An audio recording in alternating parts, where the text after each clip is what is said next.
na circulação. E aí como eu tenho vários subtipos de IgG, tenho o 1, o 2, o 3 e o 4, apenas o 1 e o 3 e o 4 conseguem cruzar a placenta, ou seja, passar para o feto. Eles também, além de serem grandes opsonizadores, eles também possuem a capacidade de ativar a cascata do complemento. Falando nele, nós podemos visualizar aqui, então, uma das principais funções do IgG, mas também do IgM, que é a ativação da via clássica do complemento. Então, nesse momento em que eu tenho a ligação do anticorpo com o micro-organismo da via clássica, eu tenho a ativação de uma cascata de quebra de proteínas séricas, como por exemplo a quebra do C3 em C3A e C3B, e em seguida o C3B ele é capaz também de se depositar sobre o micro-organismo e também ativar a quebra de C5 em C5A e C5B, que leva à formação de poros ou de complexos de ataque à membrana do micro-organismo, que por sua vez consegue destruir, lesionar e estourar literalmente o micro-organismo devido à formação desses poros. Então, falando especificamente da IgM, que junto com a IgG também é capaz de ativar a via do complemento, ele é um marcador importante de fase aguda da infecção.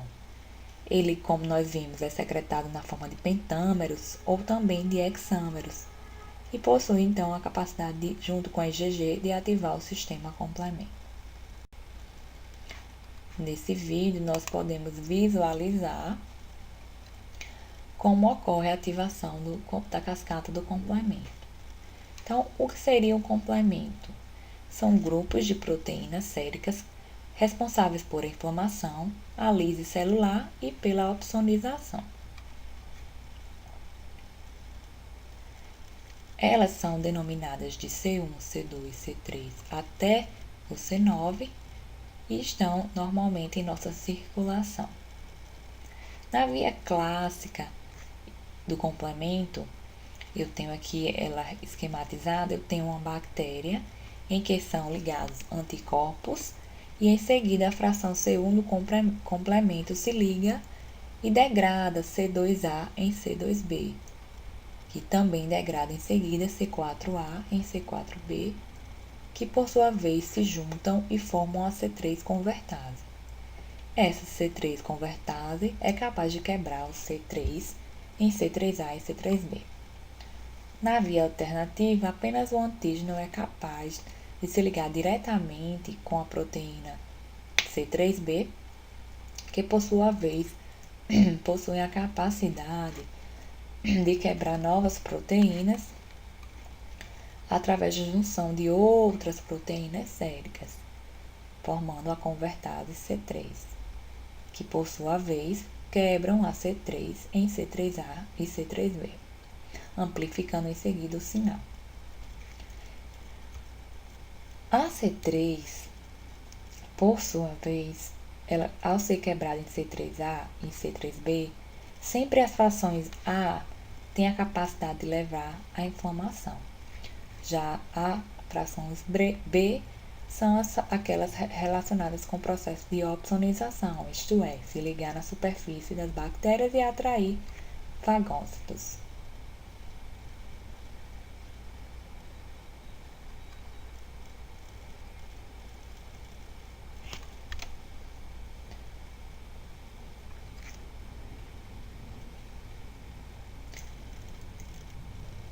Ao formar C3 convertase, ocorre a formação da C5 convertase, que quebra C5A em C5b, e novamente, isto na via alternativa, ocorre a indução da inflamação pela fração A e pela fração B ocorre a formação do complexo de ataque à membrana, que é nada mais que um poro. Esse poro então permite o efluxo, ou seja, a entrada de água e a saída de alguns íons que então desestabilizam o micro-organismo, causando seu rompimento.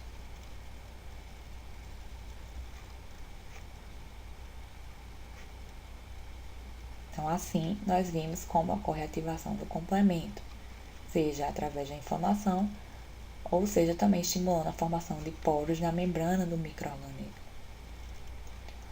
Em relação agora ao anticorpo IgA, nós podemos relacioná-lo à imunidade das nossas mucosas. Então, todo o lúmen das mucosas necessitam de uma proteção especial que é conferida pela IgA. A IgA, ela protege a todas as nossas mucosas e também é um dos fatores de proteção para os recém-nascidos, uma vez que eles ainda não conseguem produzir em grande quantidade ou de maneira satisfatória o seu próprio IgA, seus próprios anticorpos. Daí a importância do leite materno, onde são depositados, onde o bebê consegue absorver estes anticorpos. Em relação à IgE, uma das principais funções do anticorpo IgE é a imunidade aos parasitas. Então, o IgE tem essa capacidade de se depositar na superfície dos parasitas e servir como opsonizador, como nós já vimos, para os eosinófilos. Os eosinófilos são células do sistema imune, contendo grânulos em seu interior.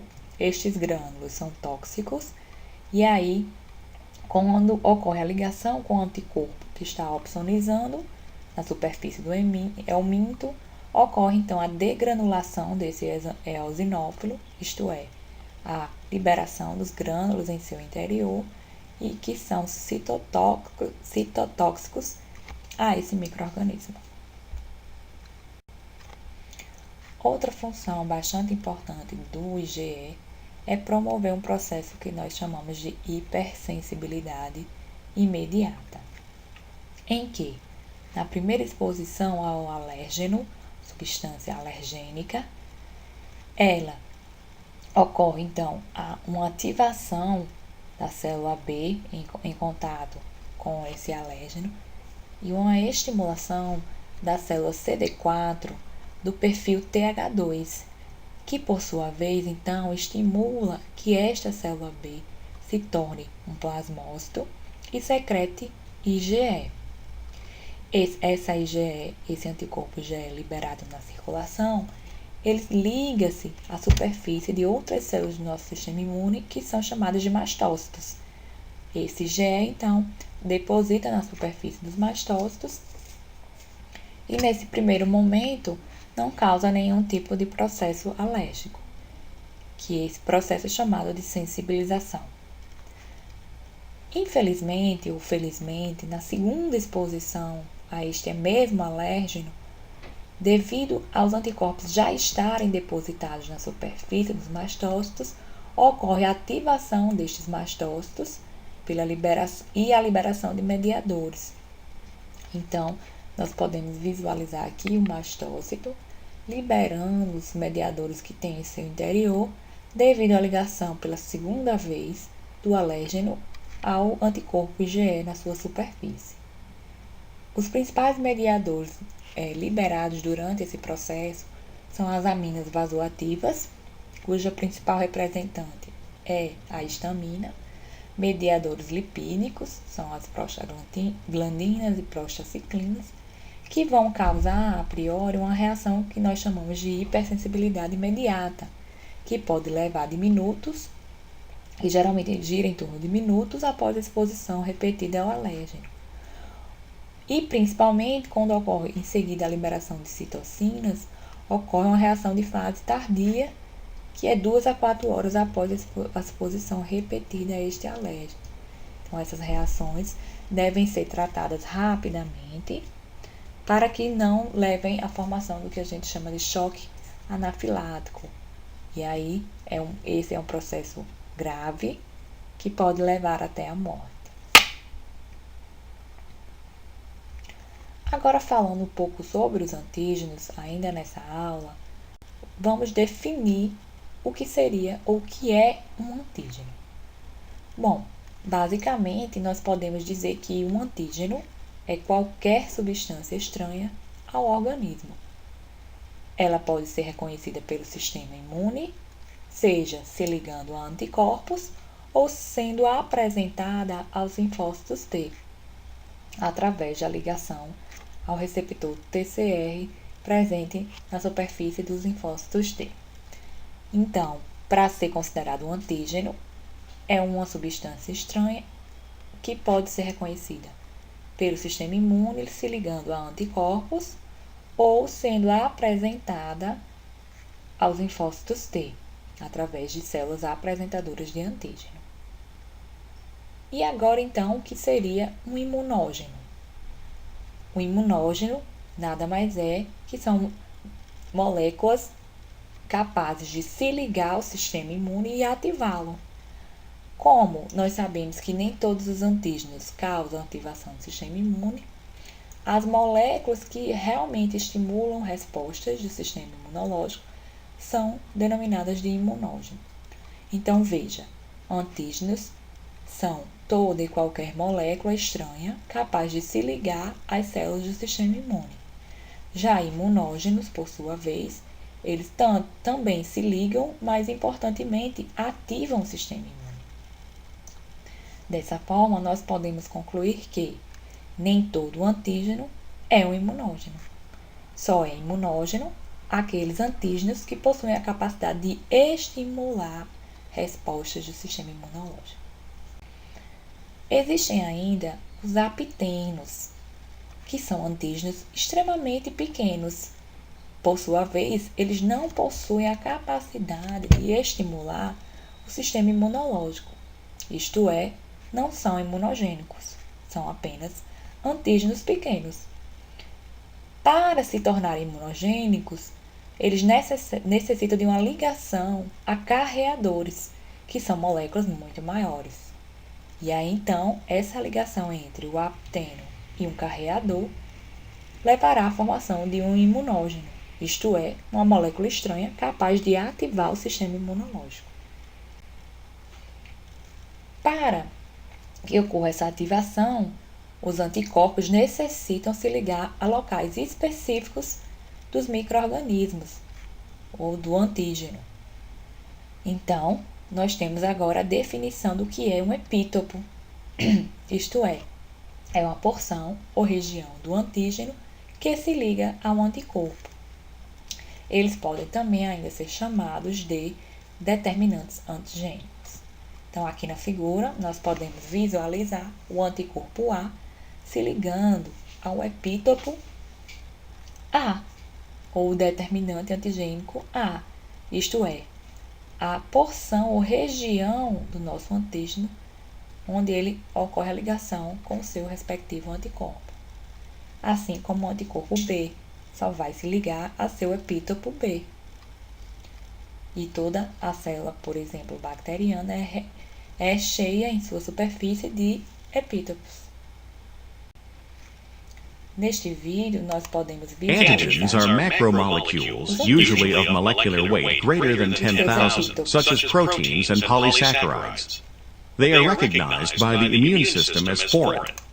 Então, veja, Individual antibodies are not made against the entire antigen molecule, but rather to particular chemical groups on the molecules known as antigenic determinants or epitopes. Porções pequenas. Many different antibodies can be made against a single antigen, each antibody reacting with a different epitope. Complex structures, such as the surfaces of bacterial Bom, então nós temos uma bactéria, uma célula de uma bactéria. cells may have many different epitopes.